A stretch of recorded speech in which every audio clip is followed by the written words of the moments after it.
열왕기하 4장 17절부터 23절까지 다 같이 읽겠습니다. 여인이 과연 잉태하여 한 해가 지나 이때쯤에 엘리사가 여인에게 말한 대로 아들을 낳았더라. 그 아이가 자라매 하루는 추수꾼들에게 나가서 그의 아버지에게 이르렀더니 그의 아버지에게 이르되 내 머리야 내 머리야 하는지라. 그의 아버지가 사환에게 말하여 그의 어머니에게로 데려가라 하매 곧 어머니에게로 데려갔더니 낮까지 어머니의 무릎에 앉아 있다가 죽은지라. 그의 어머니가 올라가서 아들을 하나님의 사람의 침상 위에 두고 문을 닫고 나와 그 남편을 불러 이르되 청하건대 사환 한 명과 나귀 한 마리를 내게로 보내소서. 내가 하나님의 사람에게 달려갔다가 돌아오리이다 하니 그 남편이 이르되 초하루도 아니요 안식일도 아니거늘 그대가 오늘 어찌하여 그에게 나아가고자 하느냐 하는지라. 여인이 이르되 평안을 비나이다 하니라. 아멘. 경영 컨설턴트 장중호 박사가 쓴 세상을 바꾸는 힘 절실함이라는 책에 나오는 내용입니다. 새로운 관점과 열린 생각이 중요하다. 사람이 풀기 어려운 문제에 봉착하면 마음은 조급해진다. 눈앞의 문제에만 골몰하게 되어서 생각과 시야도 좁아진다. 이때 관성을 거슬러 새로운 자극과 외력을 자신이 만들어내야 한다. 없던 에너지를 쥐어짜서라도 편히 있던 자리에서 일어나게 하고 바람을 거스르는 방향으로 걸음을 옮기도록 움직이게 만들어야 한다.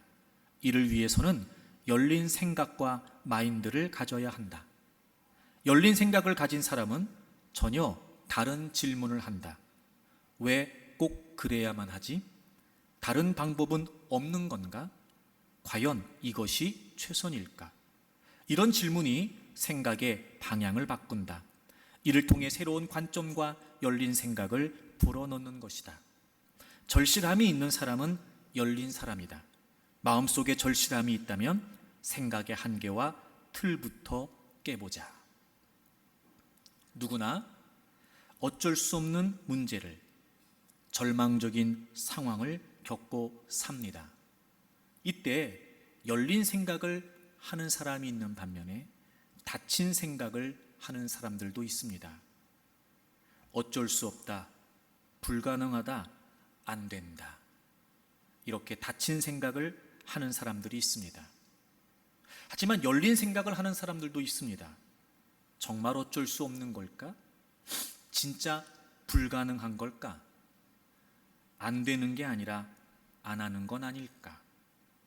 그냥 하던 대로, 원래 있던 대로 그렇게 흘러가려는 관성을 거부합니다.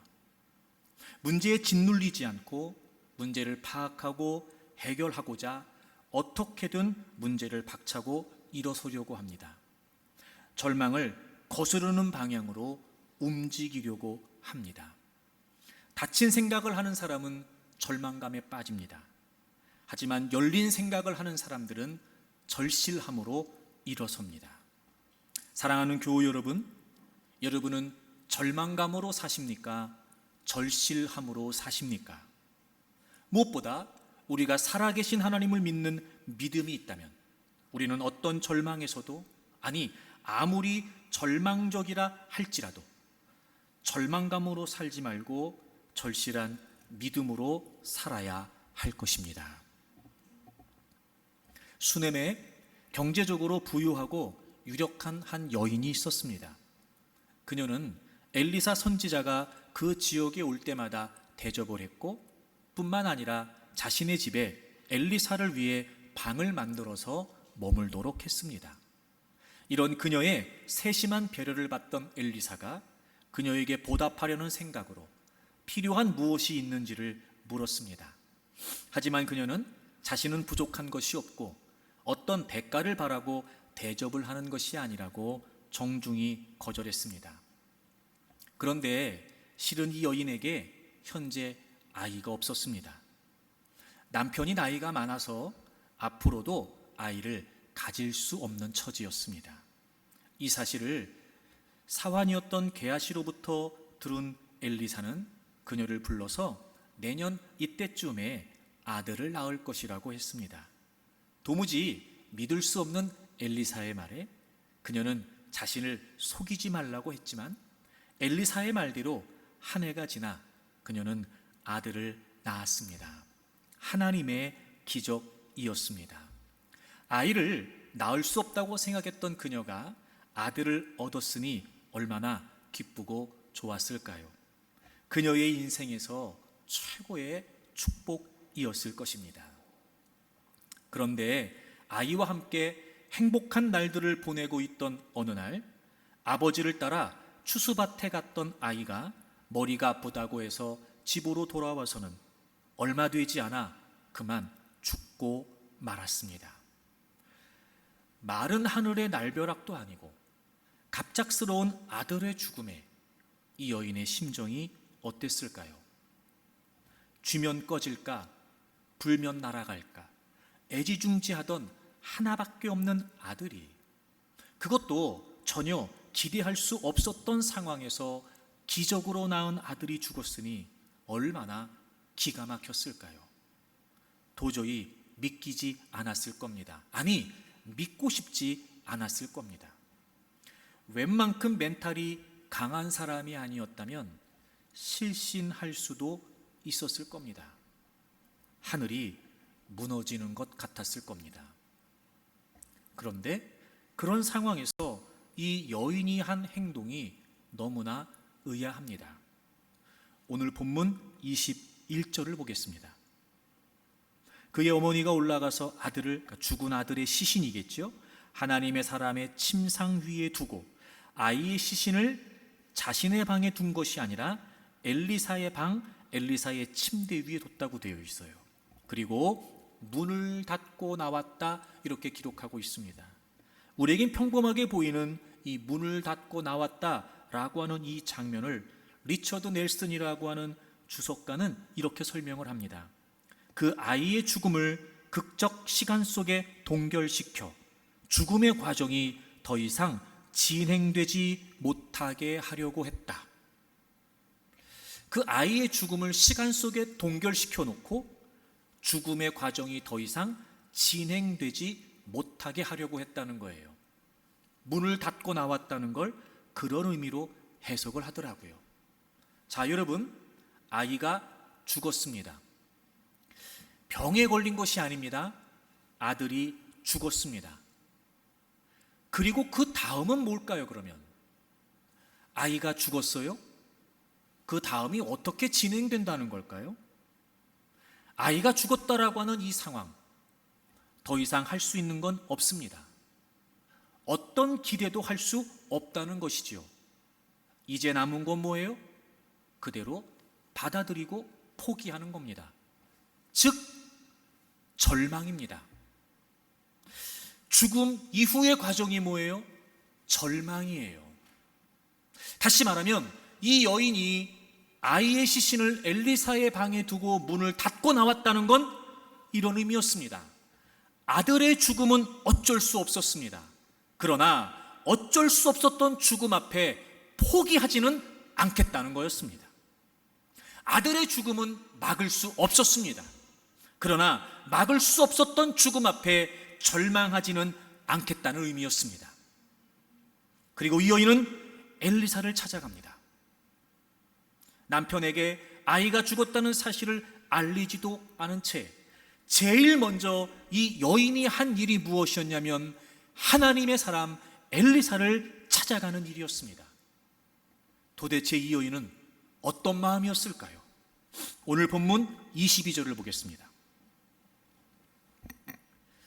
남편에게 이야기합니다. 그 남편을 불러 이르되 청하건대 사원 한 명과 나귀 한 마리를 내게로 보내소서.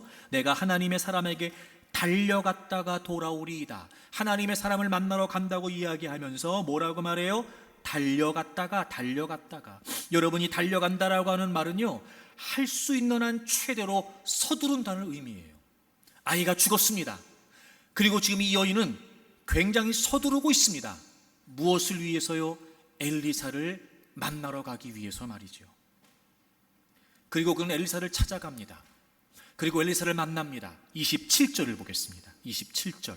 산에 이르러 하나님의 사람에게 나아가서 그 발을 아는지라. 그 발을 아는지라. 지금 엘리사의 발을 끌어안고 있다는 거죠. 여러분, 이 장면이 상상이 되시나요? 엘리사는 당시에 갈멜산에 있었습니다. 정신없이 달려서 엘리사를 만납니다. 그리고 엘리사의 발 앞에 엎드려서 엘리야의 발을 끌어안고 있습니다. 모르긴 몰라도 통곡했을지도 몰라요. 여러분, 이 당시에 발을 안았다라고 하는 이 말은 두 가지 의미가 있는데요. 첫째는 존경의 의미입니다. 이 여인은 엘리사가 하나님의 사람인 줄을 알았습니다. 존경의 의미. 둘째, 애원하고 탄원하는 의미를 갖습니다. 간절한 소망을 가지고 도움을 호소한다는 의미입니다. 엘리사의 발을 끊었다는 게 무슨 말이에요? 지금 애절하고 절실한 마음을 가지고 엘리사에게 도움을 요청하고 있다는 의미입니다. 그리고 엘리사는 자신의 사환이었던 게하시를 먼저 보내려고 합니다. 그때 이 여인이 이렇게 합니다. 30절. 아이의 어머니가 이르되 여호와께서 살아계심과 당신의 영혼이 살아계심을 두고 맹세하노니 내가 당신을 떠나지 아니하리라. 내가 당신을 떠나지 아니하리라. 다시 말하면 지금 절박한 심정으로 엘리사를 붙들고 있는 거예요. 사환을 먼저 보내려고 했던 엘리사에게 엘리사가 직접 가지 않으면 안 된다고 하는 표현을 하고 있는 겁니다. 하나님의 사람 엘리사만을 의지하는 간절한 심정을 표현하고 있는 거예요. 이 여인은 절망을 거부했습니다. 그리고 엘리사를 만나러 갔습니다. 그의 심정이 어떤 심정이었어요? 절실함이 있었어요. 절실함이. 누구라도 절망할 수밖에 없는 상황이었습니다.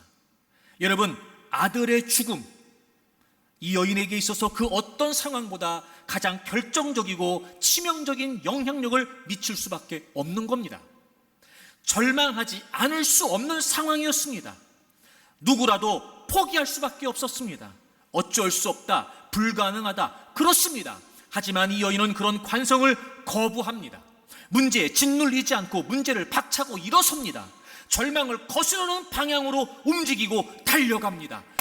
절망으로 살지 않고 절실함으로 삽니다. 그리고 엘리사가 그녀의 집으로 옵니다. 아이의 시신이 있는 자신의 방에 올라가 그 아이를 위해 기도합니다. 그리고 죽었던 그 아이가 살아났습니다. 이 여인은 절망감으로 살지 않았습니다. 절실함으로 살았습니다. 절망감을 절실함으로 바꿨습니다. 죽음이 생명으로 바뀌었습니다. 절망이 기적이 됐습니다. 사랑하는 여러분, 절망적인 상황이 여러분 앞에 놓여 있습니까? 안 된다, 못한다, 불가능하다, 더 이상 손을 쓸 수 없다, 여러분 그런 형편과 처지 가운데 있습니까? 하지만 절망감으로 살려고 하지 말고 절실함으로 살아가십시오. 절망감을 절실함으로. 반드시 그 절실함 속에 하나님의 역사가 나타날 것입니다. 그렇다면 여러분, 절실하다는 게 무슨 말인가? 절실하다는 거. 오늘 이 본문에 등장하는 여인의 모습을 통해 절실하다는 게 뭘까? 말씀을 함께 나누는 가운데 나는 절실했는가? 한번 여러분 돌아보시면 좋겠어요. 이제부터 여러분 앞에 어떤 절망적인 상황에 놓여 있다 할지라도 오늘 이 여인이 보였던 절실함의 모습을 여러분도 보일 수 있기를 바랍니다. 그리고 도무지 믿기지 않는 죽었던 아이가 살아나는 이 놀라운 하나님의 역사들이 여러분의 삶에 나타나기를 주의 이름으로 축복합니다. 결론부터 한마디로 말씀드릴게요. 절실함이 뭐냐? 절실함은 남다름이에요. 남다름. 보통의 사람과 유난히 다르다. 이게 남다름이에요. 사실 여러분, 절망감 속에서 절실감을 갖는다는 거, 그래서 절망하지 않고 포기하지 않는다는 그 자체가 뭐예요? 남다른 거예요. 그리고 그렇게 남달리 절망하지 않고 포기하지 않을 수 있었던 남다른 모습이 뭔가가 있는 거예요. 보통의 사람들과는 유난하게 다른 그 무언가가 있었던 거예요. 그게 바로 절실함이에요. 어떤 남다름이 이 여인에게 있었을까요? 여러분 23절을 보시겠습니다. 남편에게 하나님의 사람을 만나겠다고 합니다. 남편이 묻습니다. 그대가 오늘 어찌하여 그에게 나아가고자 하느냐? 그렇게 되묻습니다. 그랬더니 23절 끝에 이 여인이 대답합니다. 여인이 이르되 평안을 비나이다. 평안을 비나이다. 이 평안이라고 하는 말은 샬롬이라는 말이에요. 그리고 갈멜산을 향해 달려갑니다. 엘리사가 먼 발치에서 그 여인이 오는 모습을 보고 게하시를 내보내서 맞이하라고 하죠. 그리고 그 여인에게 게하시가 묻습니다. 너는 평안하냐? 역시 23절에 나오는 동일한 단어예요. 샬롬. 남편은 평안하냐? 그리고 결정적으로 아이가 평안하냐? 이렇게 묻습니다. 그때 이 여인이 대답합니다. 26절을 보실까요? 너는 달려가서 그를 맞아 이르기를 너는 평안하냐? 네 남편이 평안하냐? 아이가 평안하냐? 하라 하였더니 여인이 대답하되 뭐라고요? 평안하다, 평안하다. 샬롬, 평안하다. 여러분, 도대체 이 상황이 평안한 상황입니까? 평안할 수 있는 상황입니까? 평안은커녕 불평을 쏟아내도 시원찮을 상황입니다. 아니, 언제 아이를 낳고 싶다고 그랬나요? 아이를 가지고 싶다고 그랬나요? 이 여인은 그런 적 없어요. 근데 엘리사를 통해 하나님이 아들을 주셨어요. 그리고 아들이 죽었습니다. 차라리 아이가 없이 그냥 살고 있었으면 이런 일을 만날 게 뭐가 있겠습니까? 게다가 이 여인은 엘리사가 하나님의 사람이라는 걸 알고 있었어요. 수넴이 올 때마다 엘리사를 극진히 대접합니다. 얼마나 여러분 섬기고 싶었으면 아예 자기 집에 엘리사를 위해 방을 하나 마련했겠습니까? 이렇게까지 최고로 하나님의 사람을 대접했는데 말입니다. 아이가 건강하게 자라고 잘 되고 이렇게 돼도 모자란 판에 잘 자라던 아이가 어느 날 갑자기 죽은 겁니다. 평안이라니요, 여러분. 불평을 해도 모자랄 상황이죠. 근데 지금 이 여인은 평안합니다, 평안합니다, 평안합니다 이렇게 이야기합니다. 여러분, 이 평안이라고 하는 말은 이런 의미를 갖습니다. 하나님의 임재하신 결과로 충만한 상태. 이 평안이라고 하는 표현은 지금 이 여인의 믿음을 보여주고 있습니다. 마치 아무 일도 없다는 듯이 하나님의 사람을 만나면 분명히 문제가 해결될 것을 확신하고 있는 거예요. 평안합니다, 평안합니다. 여러분, 이게 무슨 의미예요?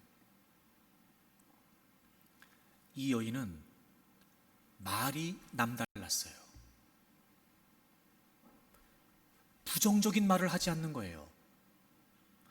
이런 절망할 수밖에 없는 상황에서도 긍정의 말을 합니다. 긍정을 기대합니다. 소망합니다. 평안해요. 아무 일 없어요. 괜찮습니다. 괜찮은 게 아니거든요. 아무 일이 없는 게 아니거든요. 그런데 이 여인은 지금 평안합니다 라고 이야기를 하는 거예요. 말이 달랐어요. 왜 말이 달랐지요?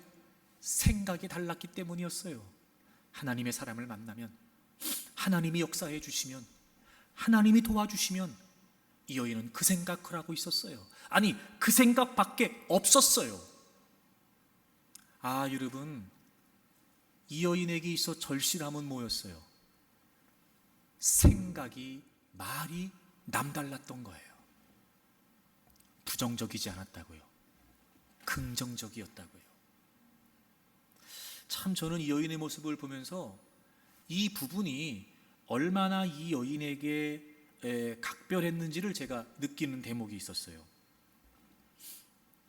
남편이 이 여인이 엘리사를 만나러 가겠다고 했더니 왜 오늘 가려고 하냐는 거예요.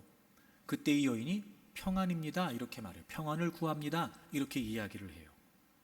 아니, 사실 여러분, 이 상황에 아이가 죽었으면 그 사실을 제일 먼저 누구에게 얘기해야 되는 거예요? 아이 아버지에게 얘기해야죠. 본문의 배경을 보면 이 아이가 아버지를 따라서 추수밭에 갔었어요. 그리고 머리가 아프다고 해서 집으로 돌아왔습니다. 아버지가 걱정을 하겠어요? 안 하겠어요? 아버지가 당연히 궁금해했겠지요. 그러면 이 상황에서 다른 건 몰라도, 다른 누구한테는 아니어도 아이가 죽었다는 사실을 남편에게는 얘기해야 되는 거 아니에요? 근데 남편에게도 얘기하지 않아요. 그리고 그냥 평안하다는 거예요. 여러분, 이게 무슨 의미일까요? 이 여인이 남편을 무시했기 때문이었을까? 숨기려고 했던 거였을까? 저는 이런 생각이 들더라고요. 분명히 이 상황에서 이 사실을 남편에게 이야기하면 부정적인 말만 오갈 게 뻔하거든요. 죽었다는데 말입니다. 끝났는데 말입니다. 이 여인의 남편의 믿음의 정도가 어떤지 모르겠지만 본문의 배경으로 미루어 봤을 때 엘리사를 대접하거나 방을 만들거나 이 모든 것들을 이 여인이 먼저 제안했던 걸 보면 어찌 보면 이 수넴 여인보다 남편의 믿음의 정도가 더 약했을지도 몰라요. 뻔한 일이죠. 야, 그렇게까지 하나님의 사람을 대접하고 방까지 만들었는데 결국 이런 일밖에 안 생기냐? 그 얘기 해봐야요, 부정적인 얘기밖에 오갈 게 없습니다. 모르긴 몰라도 이 여인은 굉장히 현명하게 지금 대처하는 거예요. 남편에게 말하지 않습니다. 그만큼 이 여인은 지금 이 절망적인 상황에서 극도로 부정적인 생각, 부정적인 표현, 부정적인 언어를 사용하지 않으려고 했던 거예요. 여러분, 절실함이 있다면 긍정적이어야 됩니다. 말과 생각이 부정적이라면 그건 절실함이 될 수 없습니다. 절실함은 남다름이에요. 생각이 남다르고 말이 남다릅니다. 부정적으로 말할 수밖에 없는, 불평과 불만을 쏟아낼 수밖에 없는 상황이지만 그럼에도 불구하고 그렇게 하지 않아요. 생각이 다르니까요. 생각이 다르니까 말이 달라요. 부정적으로 생각하고 원망의 말을 쏟아내지 않아요. 긍정적으로 생각하고 믿음으로 수용하고 믿음의 언어를 사용합니다. 사랑하는 교우 여러분, 저는 여러분에게 절실함이 있기를 바랍니다. 지금 여러분이 그 어떤 절망적인 상황 가운데 놓여있다 할지라도 저는 여러분들이 부정적이지 않고 긍정적이기를 바랍니다. 생각이 남달라야 됩니다. 말이 남달라야 됩니다. 적어도 우리가 살아계신 하나님을 믿는 믿음이 있다면 우리에게는 생각이 남다른 절실함이 있어야 합니다. 살다 보면 뜻하지 않은 일들이 벌어집니다. 그 결과 예기치 않은 어려움에 빠질 수도 있고 모든 것을 잃을 수도 있습니다. 시험에 낙방할 수도 있고 승진 대상에서 누락될 수도 있습니다. 중병에 걸려서 건강이 나빠질 수도 있고 사고를 당해서 몸이 불편해질 수도 있습니다. 일자리를 잃고 백수가 될 수도 있고 돈을 모두 날리고 가난해질 수도 있습니다. 그런데 절실함을 간직한 사람들은 이런 상황에서도 긍정적인 생각을 합니다. 누구에게나 이런 일은 일어날 수 있다는 것을 인정합니다. 그리고 그들은 오히려 이 상황을 어떻게 벗어날 수 있을지 집중하고 쓸데없는 잡생각들을 머리에서 지우려고 합니다. 회복하기 위해 계획을 세우고 목표를 설정합니다. 결코 위축되거나 주눅들지 않습니다. 하지만 부정적인 사람들은 남 탓, 주변 탓, 운명 탓으로 생각하면서 주저앉아 불평만 늘어놓습니다. 이제 다 끝났어. 어차피 이렇게 될 줄 알았어. 내가 그렇지 뭐 그게 되겠어? 하면서 부정적이고 회의적인 생각만 합니다. 그들의 눈빛에서는 전혀 절실함을 찾아볼 수가 없습니다. 그들에게는 절실함 대신 절망감만 가득 찹니다. 절실한 사람들은 부정적이지 않습니다. 절실한데 부정적이라는 것은 성립되지 않습니다. 절실한 사람들은 긍정적입니다. 긍정적이지 않은 사람은 절실하지 않은 것입니다. 그러니 생각이, 말이, 행동이 다를 수밖에 없습니다. 제가 어떤 책에서 본 글귀인데요, 정말 고개가 끄덕여지더라고요. 긍정적인 사람은 한계가 없고 부정적인 사람은 한계 없다. 긍정적인 사람은 한계가 없고 부정적인 사람은 한계 없다. 사랑하는 교우 여러분, 절실함은 남다름이에요. 생각과 말이 다른 겁니다. 근데 여러분, 이게 쉽냔 말이에요. 오죽하면 그렇게 말하겠어요. 형편과 처지를 살펴보면 충분히 이해가 됩니다. 또 어떤 사람은 그렇게 말합니다. 이렇게 해서라도 버티는 거라고 말이죠. 충분히 공감이 됩니다.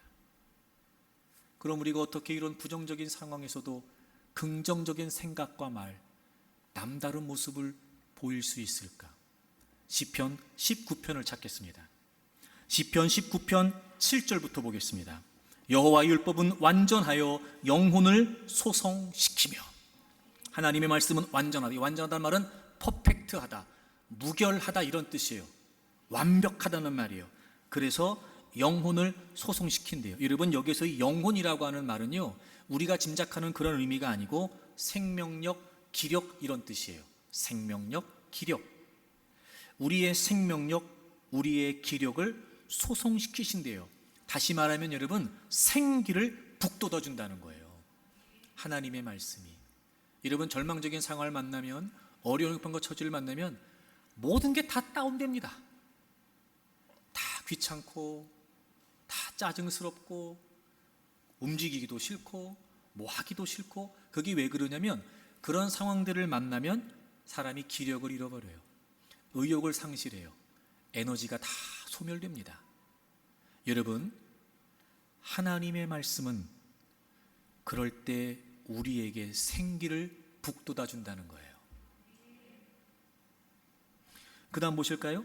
여호와의 증거는 확실하여. 하나님 말씀은 확실하대요. 이 말은 믿을만하다 이런 뜻이에요. 믿을만하다. 여러분, 하나님의 말씀은 믿을만해요. 왜 그래요? 반드시 그렇게 이루어지거든요. 하나님 말씀은 확실해요. 그래서 우둔한 자를 지혜롭게 한대요.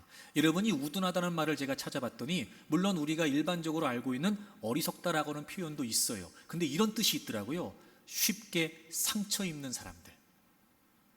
제가 보기에는요, 모든 사람은 다 쉽게 상처를 입어요. 우리 인간은 다 연약하거든요. 아닌 것처럼 이야기하고 또 안 그런 것처럼 이렇게 여러분 태도를 그렇게 보여도요, 사실은 상처 입는 경우가 되게 많아요. 어찌 보면 이 우둔하다라고 하는 말은요, 우리 대부분의 사람들을 말해요. 그렇게 어렵고 힘겨운 처지를 만나게 되면 자꾸 마음이 상하는 거예요. 마음이 상하는 거예요. 근데 그런 자들에게 뭘 주신대요? 지혜를 주신대요. 분별할 수 있고 통찰할 수 있도록. 왜? 하나님 말씀은 믿을만 하니까 말입니다. 여러분, 하나님은 우리의 치료자가 되세요. 하나님의 말씀은 우리를 치료해주는 능력이 됩니다. 8절을 보실까요? 여호와의 교훈은 정직하여. 여러분이 정직하다는 말은 올바르다, 올곧다 이런 뜻이에요. 하나님의 말씀은 정직해요. 그래서 마음을 기쁘게 한대요. 이게 무슨 말이냐? 하나님의 말씀은 올바르다. 그래서 마음을 기쁘게 한다. 이게 무슨 말이냐면 말씀을 통해서 하나님의 뜻을 바르게 알게 되면 그것을 알면서 기쁨을 얻게 된다는 거예요. 삶의 의미, 참된 길, 그런 것들을 찾고 그런 것들을 깨우치면서 그렇게 살아가는 삶에서 느끼게 되는, 깨닫게 되는 기쁨을 말해요. 참 여러분, 이게 중요한 게 왜 그 상황이 절망적이냐면 길이 안 보이니까 그런 거거든요. 왜 그 상황이 우리를 좌절하게 하고 포기하게 해요? 답이 없다는 거예요. 그런데요, 하나님의 말씀은 늘 우리에게 바른 길을 알려주시거든요. 길이 없었는데 말씀을 통해 보니까 길이 있었어요. 그런 상황에 절망하고 좌절할 수밖에 없을 때 하나님의 말씀은 우리에게 바른 길을 알려준대요. 기쁨을 얻을 수 있다는 거예요. 그 다음 보세요, 여러분. 여호와의 계명은 순결하여. 이 순결하다라고 하는 말은 깨끗하다는 말도 있지만 그 뒤에 나오는 눈을 밝게 한다. 이 밝게 한다라고 하는 의미도 같이 담겨져 있어요. 그러니까 이 말은 밝게 한다라고 하는 말을 지금 강조해서 표현하고 있어요. 여러분, 하나님의 말씀은요, 우리의 영적인 안목을 밝혀줍니다. 안 보이던 걸 보게 하는 거예요. 모르던 걸 알게 해주는 거예요. 여러분, 우리의 안목과 우리의 시각이라는 건요, 철저하게 제한되어 있어요. 내가 알고 있는 지식, 정보, 경험, 이런 거에 제한되어 있단 말이에요. 그래서 우리는 우리의 관점으로 보면 안 보이는 게 많아요. 왜냐하면 우리가 인생을 다 합니까? 우리가 세상을 다 알아요? 모르니까 그게 절망이고 좌절이에요. 근데 하나님 말씀은요, 우리의 눈을 밝혀주신대요. 안 보이는 걸 보게 해주신대요. 닫혀있던 걸 열어주신다는 거예요. 도무지 모르겠었는데 알게 하신다는 거예요. 아하, 왜 우리가 그 상황 속에서 부정적으로밖에 생각하고 말할 수 없을까? 절망적이어서? 아니요. 절망적이어도 얼마든지 긍정적으로 생각하고 말할 수 있어요. 어떻게 하면? 하나님의 말씀 안에 있습니다. 생기를 북돋워 줍니다. 분별력과 통찰력을 갖게 합니다. 길을 깨우치고 기쁨으로 살아가게 하십니다. 우리의 눈을 밝혀주셔서 그 속에 담겨진 하나님의 뜻을 알게 하시고 확신과 위로와 용기를 얻게 하십니다. 하나님의 말씀을 우리의 마음에 담아두게 되면 아무리 부정적인 상황에서도 긍정적으로 생각하고 말할 수 있습니다. 그래서 우리 10절 다 같이 읽겠습니다. 10절 다 같이 읽어요. 시작. 금 곧 많은 순금보다 더 사모할 것이며 꿀과 송이꿀보다 더 달도다. 아멘. 여러분, 사람들이 얼마나 금을 소유하기를 원하냔 말이에요. 얼마나 간절히 원하냔 말이에요. 그보다 더 하나님의 말씀을 사모하래요. 갈망하고 바라보고 그리고 기대하라는 거예요. 그러면 꿀과 송이꿀보다 더 달게 하시겠다는 거예요. 사랑하는 교우 여러분, 절실함을 갖기를 바랍니다. 생각과 말과 행동에 있어 남다르기를 바랍니다. 어떻게 그 상황에서 그렇게 생각하냐고요? 어떻게 그런 형편에서 그런 말을 할 수 있냐고요? 모르니까 그러는 거 아니냐고요? 아니요, 그렇지 않아요. 우리가 늘 하나님의 말씀을 읽고 묵상하고 암송하고 듣고 우리가 할 수 있는 한 끊임없이 말씀을 사모하면서 말씀을 가까이 하면 우리는 그런 상황 속에 있고, 그래서 우리는 그 상황에 짓눌릴 수밖에 없고 갇힐 수밖에 없지만, 하나님의 말씀이 우리에게 생기를 북돋아주고 하나님의 말씀이 분별하고 통찰할 수 있게 해주며 하나님의 말씀이 길을 알려주시고 하나님의 말씀으로 기쁨을 얻게 하신단 말이에요. 그러니 늘 하나님 말씀을 가까이 하고 늘 말씀이 마음에 담겨져 있고 늘 말씀 속에서 살아가려고 하는 자들은요, 당연히 그 상황 속에서도 긍정적으로 생각하고 말하게 됩니다. 보는 대로 생각하지 않고 말씀을 들은 대로 생각하려고 하겠지요. 보여지는 대로, 상황이 펼쳐진 대로, 둘러싸여 있는 대로 말하고 행동하려고 하지 않고 하나님의 말씀으로 생각했으니 말씀으로 말하려고 하고 말씀 따라 행동하려고 하겠죠. 남다르다 이 말이에요, 여러분. 모두가 다 절망적인 상황이 안 된다, 못한다 말할 때 그건 그들이 못하니까, 그들이 안 되니까 그러는 거지. 여러분, 하나님의 말씀 안에는 그 모든 절망감을 뛰어넘는 남다른 사고와 남다른 언어를 우리에게 주십니다. 사랑하는 교우 여러분, 말씀을 더 가까이 하십시오. 불안하고 두렵고 힘겨운 만큼이나 저는 여러분의 생각이 거기에 사로잡히지 않기를 바랍니다. 여러분의 언어가 거기에 눌리지 않기를 바랍니다. 여러분의 행동이 거기에 제한되지 않기를 바랍니다. 오히려 하나님의 말씀을 가지고 절실함으로 그 모든 것들을 이겨낼 수 있기를 바랍니다. 두 번째, 여러분, 절실함이 뭐냐면 남다름이에요. 이 여인에게는 어떤 남다름이 있었을까요? 자, 오늘 본문을 좀 다시 돌아오실까요? 열왕기하 4장. 이 여인이 엘리사를 찾아가려고 하니까 그 남편이 그 여인에게 이렇게 이야기합니다. 23절입니다.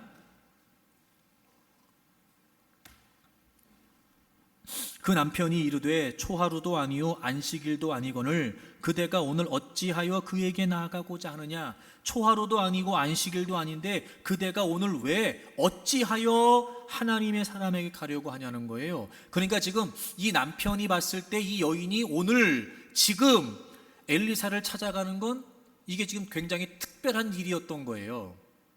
초하루와 안식일도 아니거든. 여러분, 이 초하루와 안식일이라는 건 율법에 의해서 거룩한 날로 규정된 절기였지요. 그래서 이스라엘 백성들은요, 이 초하루와 안식일에 늘 하나님께 예배를 드렸어요. 근데 본문의 배경이 되고 있는 북이스라엘은 이미 하나님에 대한 예배가 무너져 있었습니다. 그래서 당시에 경건한 사람들이 어떻게 했나 봤더니 초하루 그리고 안식일, 즉 정해진 예배를 드리는 그 날에는요, 선지자 학교에 갔대요. 그래서 거기 가서 예배를 드리고 선지자로부터 말씀을 듣고 그렇게 지속적이고 정기적으로 우리식으로 표현하면 예배를 드렸다는 거예요. 그러니까 이 여인도 초하루와 안식일에 정기적이고 규칙적으로 이 엘리사를 방문해서 예배를 드리고 엘리사에게 말씀도 듣고 또 우리식으로 표현하면 기도 제목도 나누고 같이 기도도 하고 뭐 이렇게 예배를 드렸을 거란 말이죠. 자, 그런데 오늘은 초하루도 아니고 안식일도 아니에요. 무슨 말이에요? 원래 가던 날이 아니었어요. 그런데 오늘 엘리사를 찾아가는 거예요. 그건 그동안의 규칙을 깨는 특별한 일이라는 거예요. 뭔가 범상치 않은 일이라는 거예요. 자, 여러분, 왜 오늘 이 여인이 엘리사를 만나러 가는 거죠? 애가 죽었잖아요, 지금. 근데 그 절망적인 상황에서도 엘리사를 만나 도움을 요청하겠다는 거예요. 하나님께서 도와주시면 해결될 수 있다는 거예요. 그러니까 지금 오늘 당장 지금 그동안 해왔던 일이 아니지만 엘리사를 찾아가겠다는 거예요. 아이, 그냥 맨날 그렇게 초하루에만 가고 안식일에만 갔으니까 그냥 애가 죽었어도 며칠 있다가 안식일 되면 그때 가면 되지.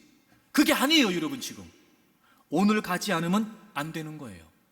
오늘 찾아가지 않으면 안 되는 거예요. 즉 오늘 예배드리지 않으면 안 되는 거예요. 오늘 기도하지 않으면 안 되는 거예요. 지금까지 해왔던 그런 모든 일상적인 어떤 그런 신앙의 모습보다 이례적으로 특별하게 그 모든 것들을 깨뜨려서라도 오늘 이 문제를 위해 기도하고 하나님을 만나지 않으면 안 된다는 거예요. 절실함은 남다름입니다. 여러분, 이 여인은 뭐가 남달랐어요? 기도가 남달랐어요. 기도가. 즉 하나님을 찾는 모습이 남달랐어요. 늘 했던 날, 늘 가던 날, 이게 아니었어요. 지금 문제가 절망적이거든요. 지금 그 문제 때문에 이 여인은 몹시나 힘들고 괴롭거든요. 지금 당장 하나님을 찾아, 지금 당장 하나님의 역사가 없으면 안 될 만큼 절박하고 절실하거든요. 그러니까 지금 이 여인은 이례적으로 엘리사를 찾아간 거예요.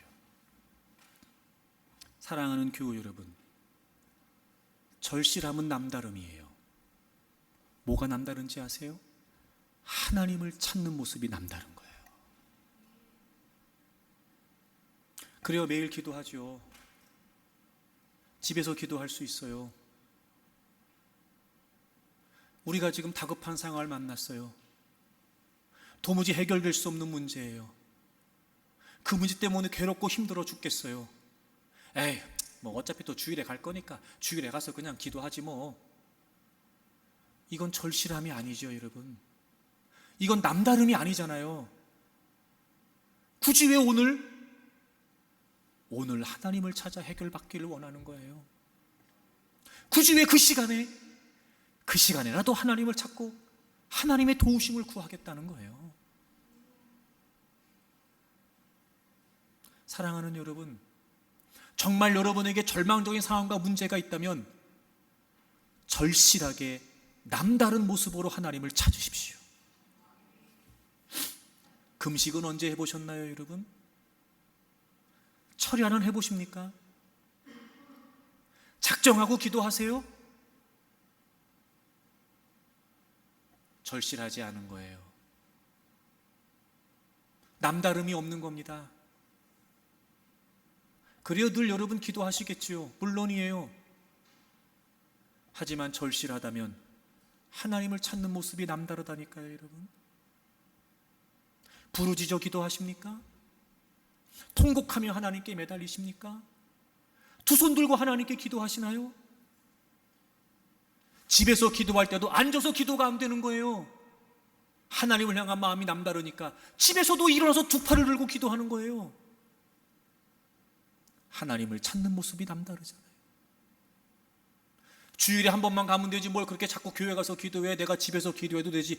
물론 그럴 수 있어요, 여러분. 하지만 여러분, 늘 우리가 예배드리는 공간, 하나님의 은혜가 머물러 있는 공간, 내가 늘 주님을 경험했던 그 공간, 내가 이 절망적인 상황 극복하기를 원하는 절실함, 하나님의 도우심이 없이는 안 되겠다라고 하는 이 간절하고 애절한 마음을 담아, 왜 여러분 특별한 날 이례적으로 주일이 아니어도 교회 나와서 기도하지 못하냐 말이에요. 절실함이 없는 거지요. 그래서 남다름이 없는 겁니다. 사랑하는 여러분, 여러분에게 주어진 상황이 힘들다, 어렵다, 불평만 하지 마세요. 왜 하나님이 안 도와주시냐고 말하지 마세요. 입장을 바꿔서 정말 내가 하나님을 찾는 모습이 남달리 절실했는가 고민해 보십시오. 누군가 여러분의 기도하는 모습을 본다고 생각해 보세요. 절실할까? 절실함은 남다릅니다. 기도의 모습이, 기도의 태도가, 기도의 형태가 남다를 수밖에 없어요. 그 문제가 하나님이 아니시면 안 되거든요. 그 문제가 하나님의 역사가 아니면 안 되거든요. 그러니 이 여인은 남달리 오늘도 하나님을 찾는 거예요. 그런데 우리가 놓치지 말아야 될 사실, 이 여인이 이렇게 이례적으로 남달리 하나님을 찾았던 모습이 가능했던 건 오늘 이 남편도 이야기하고 있는 것처럼 초하루도 아니고 안식일도 아닌데 왜 오늘 가려고 해 말하는 것처럼 이 여인은 늘 초하루에 안식일에 늘 지속적으로 하나님을 예배했던 사람이었어요. 늘 하나님을 찾던 사람이었어요. 다시 말하면 말 그대로 이 여인은 기도가 이미 거룩한 습관이었어요. 남편이 보기에도, 누가 보기에도 그 여인은 늘 초하루에 안식일에 기도하러 가는 사람이었어요. 그렇게 거룩한 습관이 되어 있는 사람이 어려운 문제에 특별한 상황을 만났을 때 남달리 더 절실함을 보여 하나님께 기도했다는 거지요. 예수님은 기도가 거룩한 습관이셨습니다. 오죽하면 누가가 보기에 마지막 십자가를 앞두고 기도하시는 모습 또한 거룩한 습관으로 보였을까? 하지만 그날 예수님의 기도는 정말 남다른 기도였습니다. 떨어지는 땀방울이 핏방울이 될 정도로 힘쓰고 애써 더욱 간절히 히브리서 5장이 기록하고 있는 것처럼 심한 통곡과 눈물의 기도를 그날 주님은 들으셨어요. 제가 보니까요, 평상시에 기도에 열심히 없던 사람이 어떤 문제가 생겨서 갑자기 열심히 기도한다? 이런 경우 없더라고요. 그 참 희한하죠. 기도 안 하는 사람은요, 문제 생겨도 기도하지 않습니다. 근데 늘 기도를 하는 사람, 늘 하나님을 찾는 사람, 늘 하나님의 도우심을 구하며 사는 사람은요, 그런 사람이 정말 절망적인 문제를 만났을 때 남다른 기도의 모습을 보이더라고요. 그리고 하나님은 그런 남다른 절실함을 외면치 않으십니다. 사랑하는 교회 여러분, 제가 늘 여러분에게 강조하죠. 기도가 거룩한 습관이 되게 해라. 매일같이 기도해라. 그러게 그럼 기도 시간도 올리라고 하는 거잖아요. 그렇게 훈련하고 습관하자는 거예요. 30분 목표 세워놓고처럼 기도하자고 제가 훈련하자 그러잖아요. 끊임없이 그렇게 늘 기도에 힘쓰는 거예요. 그러나 우리의 삶은 늘 예기치 못한 상황을 만나게 마련이고 힘들고 어려운 문제를 겪게 마련이에요. 늘 기도했던 사람이 기도의 소중함을 알고 늘 기도했던 사람이 기도의 은혜를 알기에 그는 또 그 절망적인 상황에서 남달리 누구는 포기하고 누구는 쓰러지고 누구는 절망할 때 그는 남다른 기도의 모습을 통해 하나님의 역사를 보는 거예요.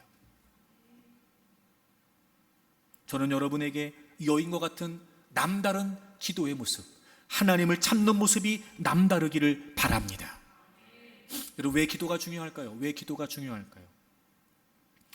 혹시 여러분 회복 탄력성이라고 하는 말 들어보셨어요? 회복 탄력성. 실패나 부정적인 상황을 극복하고 안정적인 심리 상태를 빠르게 되찾는 성질이나 능력, 이게 회복 탄력성이에요. 제가 이거를 보면서 아니 이게 말이 되나 이런 마음 드는 거예요. 실패나 부정적인 상황을 극복하고 안정적인 심리 상태를 빠르게 되찾는. 아니 누구는 극복하기 싫어서 그러고 있겠어요? 누구는 빠르게 그거를 되찾고 싶지 않아서 그러겠어요? 그 상황 자체가 지금 그런데 어떡하냔 말이에요. 제가 이걸 보면서 회복 탄력성은 용기다 이런 마음 들다. 용기. 사람은 누구나 다 그런 고난과 역경을 겪어요. 하지만 그걸 두려워하고 불안해하고 벌벌 떨면서 주저앉아 있으면 감당할 수도 없고 이겨낼 수도 없어요. 근데 뭐가 다른 거냐? 용기가 있는 거예요.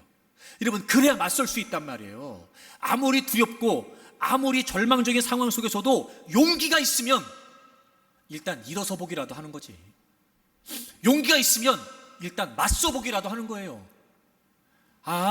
이 회복 탄력성이라는 건 용기가 필요하겠다. 그래서 여러분, 용기 있는 사람이 회복 탄력성이 크답니다. 근데 이 용기는 그냥 생기는 게 아니래요. 타고나는 게 아니랍니다. 끊임없이 주어진 상황에 직면하고 부딪히면서 마음의 근육이 단련이 돼야 생기는 거래요. 마음의 근육이. 여러분, 용기가 있어 회복 탄력성이 있는데요, 이 용기는요 기도할 때 생겨요. 시편 133편을 찾아보세요. 시편 138편 3절. 내가 간구하는 날에 주께서 응답하시고. 여러분, 하나님은요 우리가 간구할 때 응답하세요. 반드시 하나님은 우리의 기도에 응답하십니다. 이렇게요, 내 영혼에 힘을 주어 나를 강하게 하셨나이다. 이게 무슨 말이냐면 내 영혼 안에서 힘으로 나를 담대하게 하셨다는 거예요. 다시 말하면 우리의 영혼을 용기 있고 담대하게 하신다는 거예요. 아무리 두렵고 아무리 불안하고 그래서 포기할 수밖에 없는 절망적인 상황이 있다 할지라도 우리가 하나님께 기도하면, 하나님 힘들어요, 하나님 어려워요, 하나님 불안합니다, 하나님 포기할 수밖에 없을 것 같아요, 그런 마음을 끌어안고 하나님 앞에 엎드려 기도하면 하나님은 우리의 눈물을 기억하시고 우리의 기도를 들으신단 말이에요. 그리고 우리의 영혼에 용기를 주세요. 담대하게 하세요. 힘을 주세요. 두려움에 맞설 수 있도록, 그 위기를 뛰어넘을 수 있도록, 그리고 그 상황으로부터 주어지는 절망을 거부할 수 있도록 하나님은 기도하면 우리에게 용기를 주신단 말이에요. 그래서 이 여인도 하나님 찾아갔던 거예요. 그 용기 얻고 싶어서. 여러분, 어느 엄마가 어느 날 갑자기 아들이 죽었는데 평안할 수 있겠습니까? 얼마나 불안했을까, 얼마나 두려웠을까. 그냥 정신줄 놓고 포기하면 그만이지. 하지만 이 여인은 안 그랬어요. 하나님이 용기를 주신다는 걸 알았던 거예요. 왜요? 이전에 아이가 없을 때도 본인은 전혀 기대하지 않았지만 하나님이 기적을 통해 아이를 주셨거든요. 무에서 유를 창조하신 하나님을 경험했단 말이에요. 얼마나 힘이 됐을까? 얼마나 삶의 용기를 얻었을까? 없던 아들을 주셨으니 말입니다. 하나님이 그런 분이시라는 걸 이 여인은 알고 있었지요. 그리고 그 경험을 되살려 이제 그 아이가 죽었을 때 다른 그 무엇보다 이 여인은 엘리사를 찾아간 거예요. 그 용기를 얻고 싶어서, 이 절망에 눌리지 않고 절망을 거스르고 싶어서, 그래서 절실함을 가지고 남달리 하나님을 찾는 모습을 보였던 겁니다. 하나님은 그의 간구를 외면치 않으셨습니다. 하나님은 그의 절실함을 물리치지 않으셨습니다. 하나님의 사람을 통해 그 아들을 살려주셨고, 역시나 남달리 하나님을 찾았던 그 여인에게 하나님은 남다른 은혜를 베푸셨던 거죠. 사랑하는 교우 여러분, 절망감으로 살지 마세요. 절실함으로 사세요. 우리에겐 하나님이 계시잖아요. 지금도 살아계신 하나님이 우리 편이시잖아요. 그러니 여러분 절망하지 마십시오. 절망감이 아닌 절실함으로 사십시오. 생각이 말이 남달라야 됩니다. 늘 말씀을 가까이 하십시오. 하나님을 찾는 모습이 남달라야 됩니다. 여러분 익숙하지 않을지 모르지만 남다른 모습으로 기도하기 위해 힘쓰십시오. 기도하면 하나님이 우리에게 역사하시고 용기를 주시고 힘을 주실 게 분명하니까 얼마든지 우리 앞에 놓이는 절망들을 감당할 수 있을 것입니다. 이 여인이 경험했던 하나님, 저는 우리의 하나님이시라고 믿습니다. 이제부터 하나님을 향한 절실함, 믿음의 절실함을 여러분이 갖고 여러분의 모든 절망적인 상황들을 극복해내고 극복하는 것뿐만 아니라 오히려 그 절망이 희망으로, 죽음조차도 생명이 되는 하나님의 놀라운 역사를 여러분의 삶에서 경험할 수 있기를 주의 이름으로 축복합니다.